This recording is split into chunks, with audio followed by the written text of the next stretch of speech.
एक ऋषि का ऐसा भयानक श्राप जिसने हनुमान जी की माता को स्वर्ग से उठाकर एक पल में बंदरिया बनाकर धरती पर फेंक दिया। कहानी शुरू होती है स्वर्ग की अप्सरा पुंजिक स्थला से। उस समय पृथ्वी पर महान ऋषि दुर्वासा कठोर तपस्या कर रहे थे। देवताओं के राजा इंद्र को डर लगने लगा कि कहीं ऋषि अपनी तपस्या की ताकत से इंद्रदेव से भी ज्यादा शक्तिशाली न बन जाएं और इंद्रलोक पर राज न कर लें। अपनी कुर्सी बचाने के लिए देवताओं के राजा इंद्र ने पुंजिक स्थला को आदेश दिया कि पृथ्वी पर जाओ और दुर्वासा ऋषि का ध्यान भटका दो।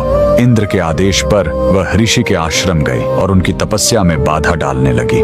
ऋषि दुर्वासा ने गुस्से में आंखें खोली और उसे श्राप दे दिया। तूने एक चंचल वानर की तरह हरकत की है, जा पृथ्वी पर तेरा चेहरा भी वानर जैसा हो जाएगा। अप्सरा ने रोते हुए ऋषि के पैर पकड़ लिए। तब ऋषि ने दया दिखाई और मुक्ति का उपाय बताया। जिस दिन तुम भगवान शिव के 11वें रुद्र अवतार को जन्म दोगी, तुम वापस अप्सरा बन जाओगी। इसी श्राप के कारण उस अप्सरा ने पृथ्वी पर वानर राज कुंजर के घर बेटी के रूप में जन्म लिया, जिनका नाम अंजना पड़ा। बरी होने पर उनका विवाह महान वानर योद्धा केसरी से हुआ, लेकिन श्राप से मुक्ति पाने के लिए उन्हें एक पुत्र की आवश्यकता थी। इसलिए माता अंजना ने हम्पी के इसी अंजनाद्रि पर्वत पर भगवान शिव की घोर तपस्या की। सालों की तपस्या से शिव जी प्रसन्न हुए और वायुदेव के माध्यम से अंजना के गर्भ में दिव्य शक्ति स्थापित की। और तब इसी पहाड़ी पर जन्म हुआ बजरंग बली का। हनुमान जी के जन्म लेते ही माता अंजना का श्राप टूट गया।